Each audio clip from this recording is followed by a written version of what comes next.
नमस्कार दोस्तों, good morning. Bharat classes में आपका स्वागत है। दोस्तों, आज हम देखेंगे अनुसूचियाँ। दोस्तों, मूल संविधान में जो अनुसूचियों की संख्या थी वो 8 थी। बाद में इसमें 4 अनुसूचियाँ और जोड़ी गई थी। तो दोस्तों, कभी आपसे सवाल पूछ लिया जाए कि संविधान में कितनी अनुसूचियाँ हैं, तो आप टोटल बताएंगे 12 अनुसूचियाँ हैं। लेकिन अगर कभी आपसे पूछ दिया जाए कि मूल संविधान में कितनी अनुसूचियाँ थीं, तो आप कहेंगे 8 अनुसूचियाँ थी। आइए उन सूचियों को हम लोग देखते हैं। संविधान की पहली अनुसूची में है राज्यों और संघ शासित प्रदेशों की सूची। दोस्तों, जिस तरह किताब के पहले पेज पर चैप्टर नहीं मिलता है, किताब के पहले पेज पर कंटेंट मिलता है, उसी तरह पहली अनुसूची में हमारे देश की जानकारी दी गई है, राज्यों की जानकारी है और केंद्र शासित प्रदेशों की जानकारी है, ताकि अगर कोई भी हमारे संविधान को देखे तो उसे सबसे पहले हमारे देश की जानकारी मिले। दोस्तों, दूसरी अनुसूची है विशेष शक्तियां और राष्ट्रपति, राज्य के गवर्नर, राज्यसभा और लोकसभा, सुप्रीम कोर्ट और उच्च न्यायालय के न्यायाधीशों के उपवक्ताओं के वेतन विवरण। तो दूसरी अनुसूची में हमें वेतन के बारे में बताया गया है। दोस्तों, वेतन भत्ता, इसमें सैलरी के बारे में बताया गया है। ये आम इंसान की सैलरी के बारे में बात नहीं करता है, ये बात करता है राष्ट्रपति, उपराष्ट्रपति, राज्यपाल, पीएम या बाकी जजेस की सैलरी के बारे में। आज के टाइम में हमारे महामहिम राष्ट्रपति जी की सैलरी है 5 लाख रुपए प्रति महीना, और यह सैलरी जो है वो इनकम टैक्स फ्री होती है। तो इसी तरह से दूसरी अनुसूची में जितने भी बड़े लोग हैं इनकी सैलरी के बारे में बताया गया है। तीसरी अनुसूची में बताया गया है राष्ट्रपति और उपाध्यक्ष को छोड़कर सभी अधिकारों के शपथ और वादे के बारे में। दोस्तों, तीसरी अनुसूची में शपथ ग्रहण समारोह के बारे में बताया गया है।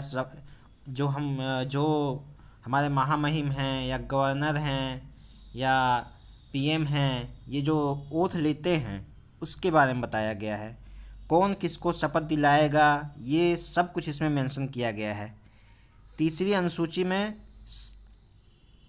शपथ आम इंसानों को तो लेनी नहीं होती है, शपथ होती है बड़े बड़े पदाधिकारियों की। तो तीसरी अनुसूची में राष्ट्रपति, प्रधानमंत्री, सीजेआई जैसे तमाम पदाधिकारियों के शपथ के बारे में बताया गया है। चौथी अनुसूची। दोस्तों, चौथी अनुसूची में राज्य परिषद, राज्यसभा में सीटों के आवंटन के बारे में बताया गया है। राज्यसभा में किस राज्य का कितना प्रतिनिधित्व होगा, इसकी जानकारी दी गई है। दोस्तों, ये राज्यों के ऊपर नहीं है कि वो कितने भी मतलब अपने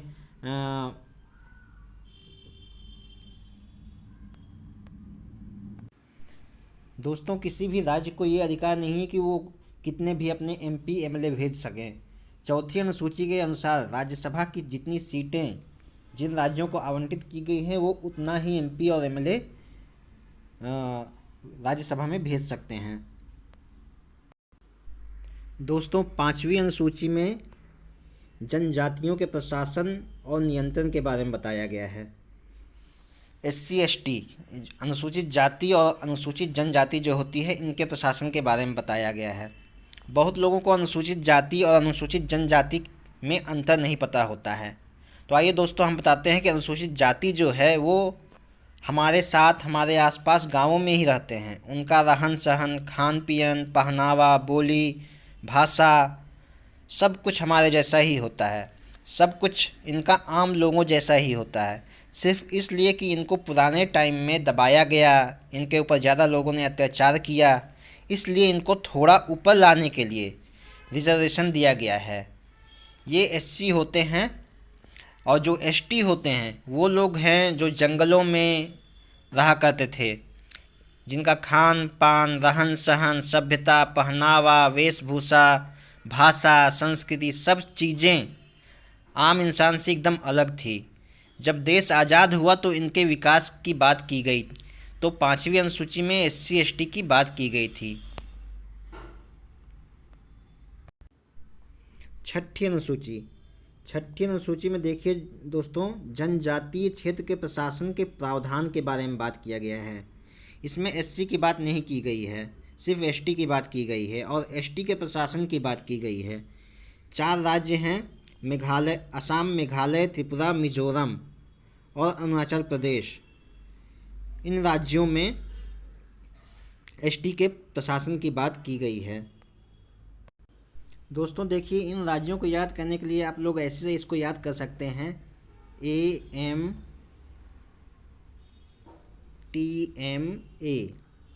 दोस्तों आप लोग AMPM तो जानते ही थे, तो AMTMA कर दीजिए के रूप में जान लीजिए कि A for Assam, M for Meghalaya, T for Tripura, M for Mizoram और A फॉर अरुणाचल प्रदेश।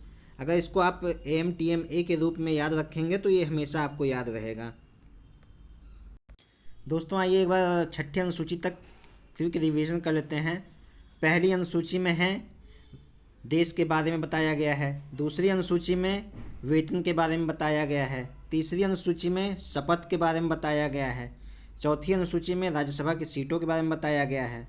पाँचवीं अनुसूची में SC ST के बारे में बताया गया है और छठी अनुसूची में ST के प्रशासन के प्रावधान के बारे में बताया गया है, AMTMA के बारे में। आइए आगे देखते हैं सातवीं अनुसूची। सातवीं अनुसूची में बताया गया है संघ, केंद्र सरकार, राज्य और जिम्मेदारियों की समवर्ती सूचियाँ। दोस्तों जब देश आज़ाद हुआ तब हमारे देश में 2 तरह की सरकार है, केंद्र सरकार और राज्य सरकार। हमारे केंद्र और राज्य में लड़ाई ना हो इसलिए स्टार्टिंग में ही इनके पावर को डिस्ट्रीब्यूट कर दिया गया था। इन टॉपिक्स पर केंद्र सरकार काम करेगा और इन टॉपिक्स पर राज्य सरकार काम करेगा। तो इस डिस्ट्रीब्यूशन के तहत केंद्र और राज्य सरकार की लिस्ट बना दी गई थी। दोस्तों केंद्र सरकार के केंद्र सूची जो है,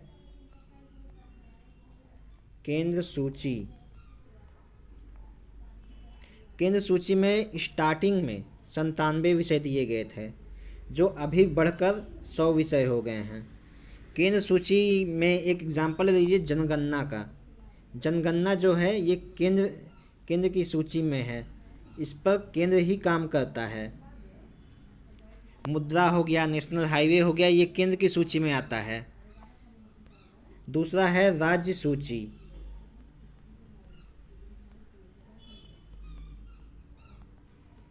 राज्य सूची में पहले 66 विषय थे और अभी घटकर 61 विषय हो गए हैं। राज्य सूची में पुलिस व्यवस्था हो गई, स्टेट हाईवेज हो गए, ये राज्य की सूची में आते हैं। पुलिस की व्यवस्था किसी राज्य में बनाने के लिए उसकी चिंता केंद्र नहीं करता, उस राज्य सरकार को ही देखना पड़ता है। तीसरी सूची है दोस्तों समवर्ती सूची। कुछ विषय ऐसे होते हैं जिस पर केंद्र और राज्य दोनों को काम करना होता है। समवर्ती सूची में पहले 47 विषय थे, अभी 52 विषय हैं। जैसे दोस्तों शिक्षा।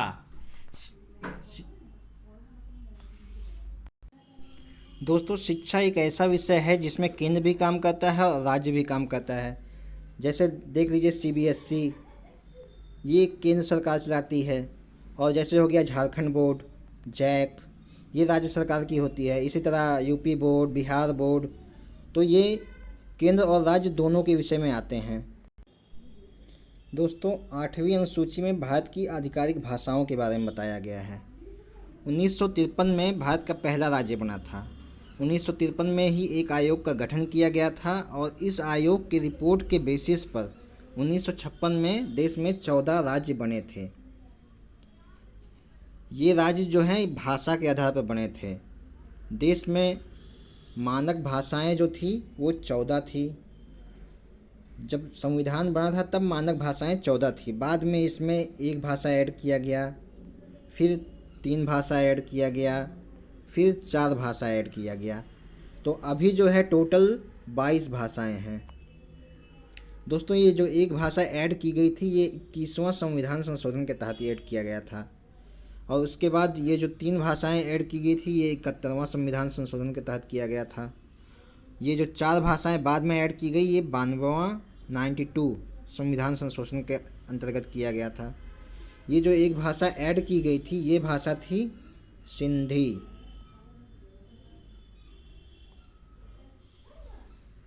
इसको तो आसानी से याद रख सकते हैं। ये जो 3 और 4 है इसको याद करने के लिए देखिए, ये जो 3 भाषा प्लस 4 भाषा थी, तो इसको, ये जो 3 भाषाएं थी ये थी कोंकणी,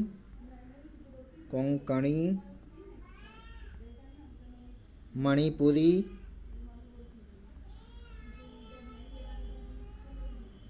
और एक विदेशी भाषा थी नेपाली।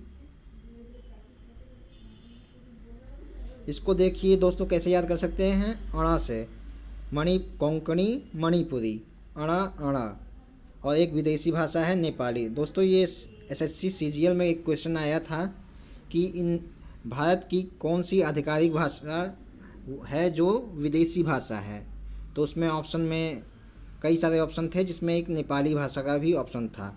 तो दोस्तों ये नेपाली भाषा जो है विदेशी भाषा है जो कि भारत की आधिकारिक भाषा के रूप में रजिस्टर्ड है।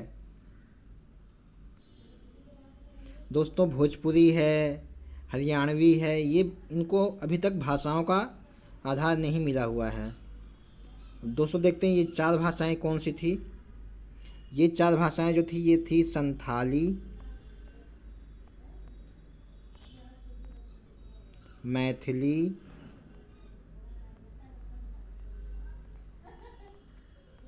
देखिए दोस्तों इन दोनों भाषाओं को याद करने के लिए थाली थीली, संथाली मैथिली, थाली थाली दोनों में आ रहा है। तीसरी जो थी वो बोडो और चौथी डोगरी। देखिए इसके लास्ट में डो आ रहा है, इसके पहले डो आ रहा है, बोडो डोगरी।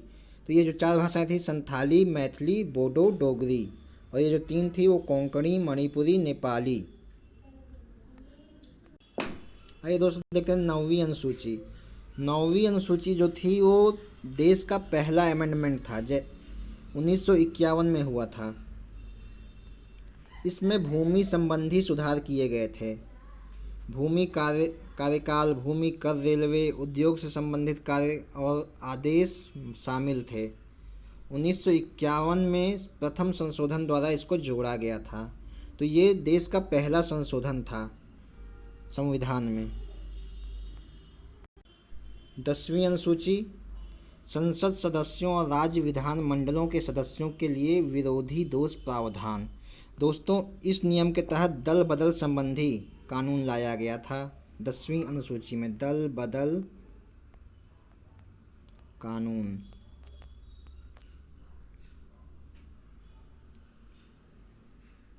उन्नीस सौ चौरासी में इंदिरा गांधी की हत्या हुई थी।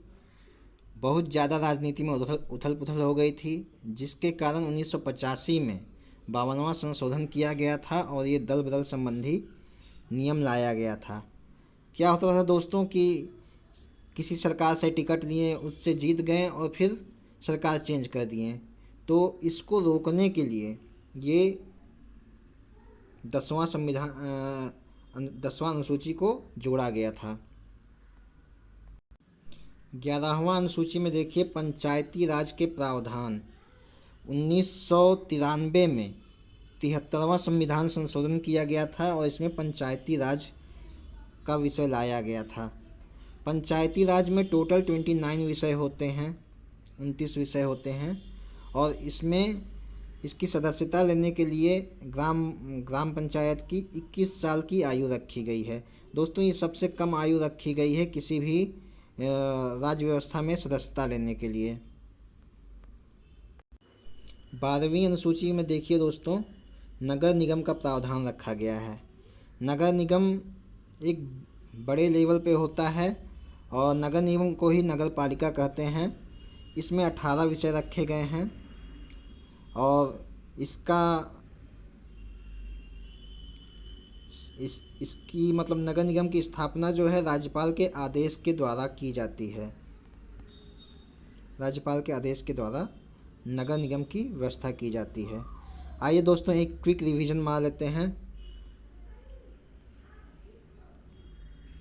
पहली अनुसूची में देश के बारे में बताया गया है। दूसरी अनुसूची में वेतन के बारे में बताया गया। दोस्तों इसको याद रखने का तरीका है, वेतन में क्या आता है? पैसा।